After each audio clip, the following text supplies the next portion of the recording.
అందరికి నమస్కారం. నేను శిరీష. ప్రస్తుతం మనతో పాటు ఉన్నారు ప్రముఖ ఆధ్యాత్మికవేత్త జ్యోతిష పండితులు రామదాస్ శర్మ గారు. గురుగారితో మాట్లాడతాం. నమస్కారం గురుగారు. నమస్కారం.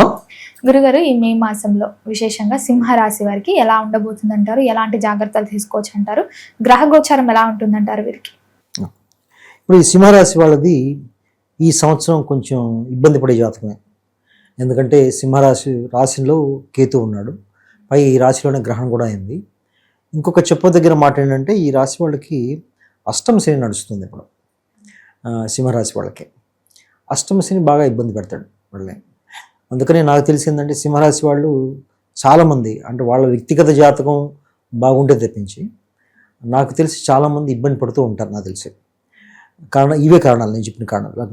లగ్నంలో ఈ రాశిలో కేతు ఉండడము, అష్టమ శని జరగడము, తర్వాత సప్తమ స్థానంలో రాహు ఉండడము, అంటే వీళ్ళకి అన్ని రకాలుగా ఇబ్బంది. ఒకటంటే వీళ్ళకి చాలా కన్ఫ్యూజన్గా ఉంటుంది, మైండ్ స్థిరంగా ఉండదు. తర్వాత రిలేషన్షిప్ ప్రాబ్లమ్స్ ఉంటాయి, అంటే వీళ్ళు మాట్లాడితే కొట్లాడవుతుంది వాళ్ళకి.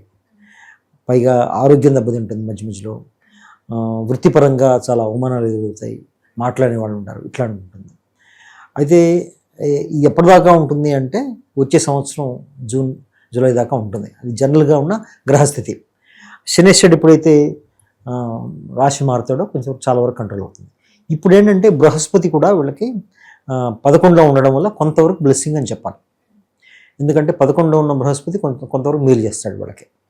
అయితే ఆయన జూన్ నుంచి ఆయన కూడా రాశి మారుతాడు, 12కి వస్తున్నాడు. దాంతో ఏమవుతుందంటే ఖర్చులు బాగా పెరుగుతాయి వీళ్ళకి. ఖర్చులు బాగా పెరుగుతాయి. ఆ విషయంలో వీళ్ళు జాగ్రత్త తీసుకోవాలి. ఖర్చులు అంటే దాన్ని ఖర్చు పెట్టడానికి కూడా అప్పులు చేసే అవకాశం కూడా ఉంది. వీళ్ళ పిల్లల వల్ల ఖర్చులు అవుతాయి, వీళ్ళ సంతానం వల్ల ఖర్చులు అవుతాయి, అలాగే వీళ్ళ ఆరోగ్యం వల్ల కూడా ఖర్చులు పెట్టాల్సిన అవసరం ఉంటుంది. అది జూన్ నుంచి కొంచెం పెరుగుతుంది. ఓవరాల్గా చూడాలంటే కొంచెం ఇబ్బంది పడే సమయం వీళ్ళకి, సింహరాశి వాళ్ళకి. అది కంట్రోల్ చేసుకోవాలంటే వీళ్ళు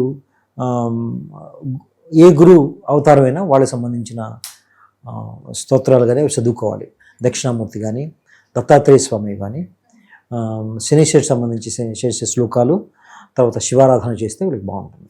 వివాహ యోగం ఉందంటారా వీరికి? మరి వివాహం ముందుకి వెనక్కి వెళ్తుంది, ఎందుకంటే రాహు ఉన్నాడు కదా. పైగా వీళ్ళు ఏంటంటే యోగం ఉంది, కానీ దాంతో యోగంతో పాటు అవయోగాలు కూడా ఉన్నాయి. ఎందుకంటే రాహు సప్తమ స్థానంలో ఉండబట్టి వివాహ విషయంలో వీళ్ళ ఆలోచన వేరే రకంగా ఉంటుంది. ఎందుకంటే వీళ్ళ దృష్టి వేరే రిలీజియన్ మీద, వేరే కంట్రీ మీద, అక్కడున్న వాళ్ళని చేసుకుందాం అనిపించడం, అన్కన్వెన్షనల్గా శాస్త్రీయ పరంగా కాకుండా ఎందుకు శాస్త్ర ప్రకారం వివాహం చేసుకోవాలి, నేను రిజిస్ట్రేషన్ మ్యారేజ్ చేసుకోవచ్చు కదా, ఈ మతంలోనే చేసుకోవాలి, వేరే మతాన్ని చేసుకోవచ్చు కదా, ఇట్లాంటి వాదనలు ఎక్కువ అవుతాయి వీళ్ళకి.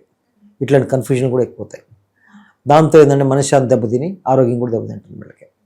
సో జాగ్రత్త తీసుకోకపోతే మాత్రం ఇబ్బంది పడతారు బాగా. ముఖ్యంగా విద్యార్థులకు ఎలా ఉంటుందంటారు ఈ మాసంలో? ఈ అవుట్ ఆఫ్ స్టేషన్స్కి వెళ్ళి చదువుకోవాలి అని ఇలా ప్రయత్నాలు చేస్తారు కదా, కలిసి వస్తుందంటారా? అంతగా ఉండదమ్మా. అంటే వాళ్ళకి ఒడిదుడుకులు చాలా ఎక్కువ ఉంటాయి సింహరాశి వాళ్ళకి. అందరికీ నేను చెప్పేది ఏంటంటే సింహరాశి వాళ్ళందరికీ కూడా వ్యక్తిగత జాతకం అమోఘంగా ఉంటే తప్పించి ఏదో ఒక బాధ ఉంటూనే ఉంటుంది. కానీ ఖచ్చితంగా వ్యక్తిగత జాతకం మాత్రం చూసుకోవాలి. వీళ్ళకి చాలా ఇంపార్టెంట్. అండ్ మిగతా రాశి వాళ్ళు చేసినా చేయకపోయినా. అంటే గురుగారు, ఇలాంటివి స్పెషల్ అకేషన్స్ చేసేటప్పుడు ఖచ్చితంగా జాతకం చూసుకోవాలంటారా? చూసుకోవాలండి.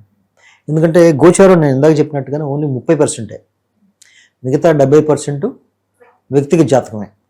అంటే వ్యక్తిగత జాతకం బాగుండి గోచారం కొంచెం బాగలేకపోయినా పర్వాలేదు, నెట్టుకుపోతుంది. అది బాగాలేక ఇది బాగాలేకపోతే చాలా ఇబ్బంది పడాల్సి వస్తుంది. అప్పుడు చాలా తీవ్రమైన పరిహారాలు చేసుకోవాలి. మరి ఉద్యోగ వ్యవస్థలో ఉన్న వారికి ఎలా ఉంటుందంటారు? కొంచెం ఉంటాయి, ఉద్యోగంలో ఉంటాయి. ఎందుకంటే మీకు అష్టమ శని ఉంది కదా, అష్టమ శని దశమ స్థానాన్ని కూడా చూస్తాడు. దాంతో ఏంటంటే అప్స్ అండ్ డౌన్స్ చాలా ఉంటాయి వీడికి ఉద్యోగంలో. అయితే కొంతవరకు ఏముంటుందంటే సూర్యుడు ఉచ్చులో ఉన్నాడు కాబట్టి, ఇప్పుడు రాష్ట్రాధిపతి సూర్యుడు ఉచ్చులో ఉన్నాడు కాబట్టి మే 15 దాకా కొంతవరకు కంట్రోల్ అవుతాయి ఇవన్నీ. అంటే ఒక 90% నుంచి 70%, 60% వరకు వస్తాయి. మళ్ళీ సూర్యుడు రాశి మారిన తర్వాత గురువు రాశి మారుతుంది మళ్ళీ మొదలు. అది జూన్ 27, జూలై 27 దాకా ఈ ప్రాబ్లమ్స్ ఉంటాయి వీళ్ళకి. అంటే ఆయన శని భగవానుడు రాశి మారిన దాకా, అష్టమ శని పోయిన దాకా ప్రాబ్లమ్స్ ఉంటాయి వీళ్ళకి. గురుగారు, ముఖ్యంగా ఈ మే మాసంలో అంటే వైశాఖ మాసంలో అమావాస్య తర్వాత బాగుంటుందా, అమావాస్య ముందుకు బాగుంటుంది? అమావాస్య తర్వాతనే బాగుంటుంది. ఎందుకంటే దశమ స్థానంలోకి శుక్రుడు వస్తాడు వీళ్ళకి. శుక్రుడు రావడంతో కొంచెం శుక్రుడు వీళ్ళకి 3వ స్థానాధిపతి కాబట్టి కొంచెం సెల్ఫ్ కాన్ఫిడెన్స్ పెరుగుతుంది వీళ్ళకి. దాంతోపాటు ఏంటంటే దశమ స్థానాధిపతి శుక్రుడు దశమ స్థానంలోకి వస్తాడు కాబట్టి వీళ్ళకి వీళ్ళు చేసే కర్మపరంగా కొంచెం దాని అవుట్పుట్స్ బాగా స్ట్రాంగ్గా ఉంటాయి. అది కుటుంబ వాతావరణం ఎలా ఉంటుందంటారు? కుటుంబం వాతావరణం కూడా కొంచెం ఒడిదుడుకులు ఉంటాయి. ఎందుకంటే బుధుడు కూడా నీచంలో ఉన్నాడు. ఎందుకంటే ఇప్పుడు సింహరాశి వాళ్ళకి ద్వితీయ స్థానాధిపతి అంటే కుటుంబ స్థానాధిపతి బుధుడు, పైగా ఏకాదశ స్థానాధిపతి కూడా బుధుడే. అంటే కుటుంబ స్థానాధిపతి వెళ్ళేసి నీచపడ్డాడు వీళ్ళకి. ఇప్పుడు ఏప్రిల్ మే నెలలో చూస్తే ఆయన నీచంలోనే ఉంటాడు. దాంతో కొంచెం కుటుంబం సంబంధించిన ఒడిదుడుకులు రావడం, పార్ట్నర్తో కొంచెం ఇబ్బంది రావడం, పిల్లలతో కొంచెం ఇబ్బంది రావడం అట్లాంటివి ఉంటాయి. ప్రేమ వివాహాలు సక్సెస్ అవుతాయి అంటారా? ప్రేమ వివాహాలు అదే ఇందాకన్నట్టు సక్సెస్ అంటే ఒక స్టెప్ ముందుకేస్తారు, కానీ ఆ స్టెప్ చూసిన వాళ్ళు హర్షించరు. అందుకని ఇందాక నేను చెప్పినట్టుగా ఏమవుతుందంటే ఇలాగే ఎందుకు చేయాలి, అలా ఎందుకు చేయకూడదు అని కన్వెన్షనల్గా ఆలోచిస్తారు వీళ్ళు. మన శాస్త్రబద్ధంగా ఆలోచించారు. అంటే మన సామాన్య జనం ఆలోచించినట్టు వీళ్ళు ఆలోచించరు వివాహ విషయంలో. దాంతో చాలామంది ఏంటంటే విమర్శలు ఎదుర్కొంటారు అన్నమాట. ఆర్థిక పరంగా ఎలా ఉంటుందంటారు? ఆర్థిక పరంగా కూడా కొంచెం ఇబ్బందిగానే ఉంటుంది. ఆరోగ్యపరంగా ఎలా ఉంటుంది? ఆరోగ్యపరంగా కూడా ఇబ్బందిగానే ఉంటుంది వీళ్ళకి. దూర ప్రయాణాలు చేయొచ్చు చేస్తారు వీళ్ళు చేస్తారు. ఎందుకంటే దూర ప్రయాణాలు ముఖ్యంగా మీ తర్వాత ఎక్కువ చేస్తారు వీళ్ళు. దూర ప్రయాణాలు ఎందుకు ఎక్కువ చేస్తారంటే కర్కాటక రాశిలోకి గురువు ఎప్పుడైతే వస్తాడో వీళ్ళు చాలా దూర ప్రయాణాలు కూడా చేయాల్సి వస్తుంది. అది సంతానాన్ని తీసుకొని వెళ్తారు, లేదంటే వేరే పనుల కోసం ఉద్యోగరీత్యా కానీ దూర ప్రయాణాలు చేయాల్సి వస్తుంది. ప్రస్తుతానికైతే దూర ప్రయాణాలు తక్కువే ఉంటాయి, కానీ రాబోయే 1-2 నెలలు ఎక్కువ ఉంటాయి వీళ్ళకి. పెట్టుబడులు పెట్టడం కానీ వ్యాపారాలు స్టార్ట్ చేయడం కానీ జాగ్రత్తగా ఉండాలి. ఇప్పుడు ఈ టైంలో అష్టమ శని అన్నిటిని డామినేట్ చేస్తుంది, కాబట్టి ఇవి ఆచితూచి వ్యవహరించడం చాలా ఇంపార్టెంట్ సింహరాశి వాళ్ళకి. గురుగారు, ఎవరికైతే కొత్తగా ఇల్లు కట్టుకోవాలని గృహయోగం అంటుంటారు కదా, సహజంగా అందరికి ఉంటుంది కొత్త ఇల్లు కట్టుకోవాలి, కొత్తగా ఒక సొంత ఇల్లు ఉండాలని. వీరికి ఉందంటారా ఆ యోగం? మరి ఇప్పుడు కష్టమే అమ్మా ఈ టైంలో, ఎందుకంటే 1-2 స్టెప్స్ ముందుకు పడినా కూడా పూర్తిగా రిజల్ట్స్ రావు దానివల్ల. ఇప్పుడు కష్టం. ఆ మధ్యలో పనులు ఆగిపోవడం. ఎట్లా ఆగిపోతాయంటే వీళ్ళకి ఇల్లు కొనుక్కోవాలి ఉంటుంది, అడ్వాన్స్ ఇస్తారు. అడ్వాన్స్ ఇచ్చిన తర్వాత వాళ్ళు లోన్ అప్రూవ్ అవ్వదు. దాంతో ఏమవుతుందంటే ఆ లోన్ తిరిగి వచ్చే పరిస్థితి ఉండదు, అది వదిలేసుకోవాల్సిన పరిస్థితి వస్తుంది. అట్లాంటి పరిస్థితులు వస్తాయి. కాబట్టి కొంతకాలం ఆగడమే మంచిది. మరి ఈ మాసంలో సింహరాశి వారు దేని పట్ల జాగ్రత్తగా ఉంటే కలిసి వస్తుందంటారు ఈ మాసం? దానికి ముఖ్యంగా ఆరోగ్యం జాగ్రత్త తీసుకోవాలి. ఆరోగ్యం, ఎందుకంటే అష్టమ శని నడుస్తుంది కాబట్టి ముఖ్యంగా అష్టమ శనిలో సిని మహర్దశ నడిచేవాళ్ళు ఇంకా జాగ్రత్త తీసుకోవాలి.